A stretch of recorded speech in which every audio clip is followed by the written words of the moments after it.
భగవద్గీత 12వ అధ్యాయం భక్తియోగం అర్జునుని ప్రశ్న శ్రీకృష్ణుడు విశ్వరూపాన్ని చూపిన తరువాత అర్జునుడి మనసులో మరో సందేహం ఉద్భవిస్తుంది. అర్జునుడు శ్రీకృష్ణుని అడుగుతాడు, ఓ కృష్ణ, ఎవరు ఉత్తములు?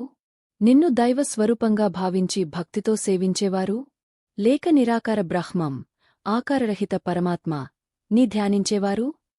శ్రీకృష్ణుని సమాధానం. శ్రీకృష్ణుడు సమాధానం ఇస్తూ ఇలా చెబుతాడు, ఇద్దరూ మంచి మార్గంలో ఉన్నారు. కాని మానవులకి నా మానవీయ స్వరూపాన్ని ప్రేమగా సేవించటం, నన్ను భావంతో పూజించటం సులభమైన మార్గం. అందుకే శుద్ధ భక్తి మార్గం మానవులకు ఉత్తమమైనది. నిరాకార ధ్యానం అంటే కష్టమైన మార్గం. ఎందుకంటే పరమాత్మను నిర్గుణంగా ఊహించటం చాలా క్లిష్టం. భగవంతునికి ఇష్టమైన భక్తుని లక్షణాలు. శ్రీకృష్ణుడు తనకు ప్రియమైన భక్తుని లక్షణాలను వివరిస్తాడు. అందరిపై ద్వేషం లేకుండా ఉండటం, దయాస్వభావం కలిగి ఉండటం, అహంకారము లేకుండా ఉండటం, సంతోషంగా, తృప్తిగా జీవించటం, ఇంద్రియాలను నియంత్రించగలగటం, శత్రువు మిత్రుడిని సమంగా చూడగలగటం, ప్రశాంతతతో, క్షమతో నిండిన జీవితం. యో మాం భజతి అప్రతిహతః సమే ప్రియః అంటే నన్ను ఏ అడ్డంకులు లేకుండా విశుద్ధ హృదయంతో సేవించేవాడు నాకు అత్యంత ప్రియమైనవాడు. భక్తి మార్గంలో అభ్యాసాలు. శ్రీకృష్ణుడు భక్తి సాధనకు ఈ 4 మార్గాలను సూచిస్తాడు.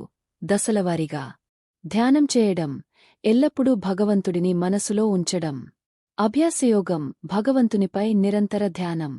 కర్మఫల త్యాగం, కర్మల ఫలితాన్ని భగవంతునికి అర్పించడం.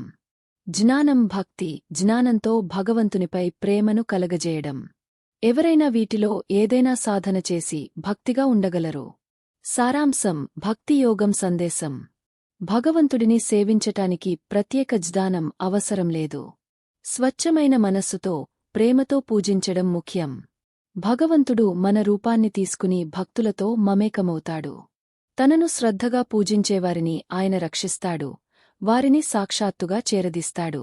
భక్త్యా త్వనన్యయా సఖ్యః అహం ఏవం విదోర్జున అనగా, ఓ అర్జున, నన్ను నిజంగా తెలుసుకోవాలంటే భక్తి ద్వారానే సాధ్యమవుతుంది.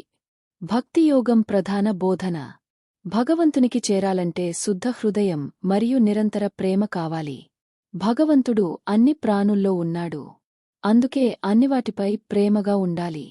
మానవతా ధర్మమే భక్తి యొక్క మూలం.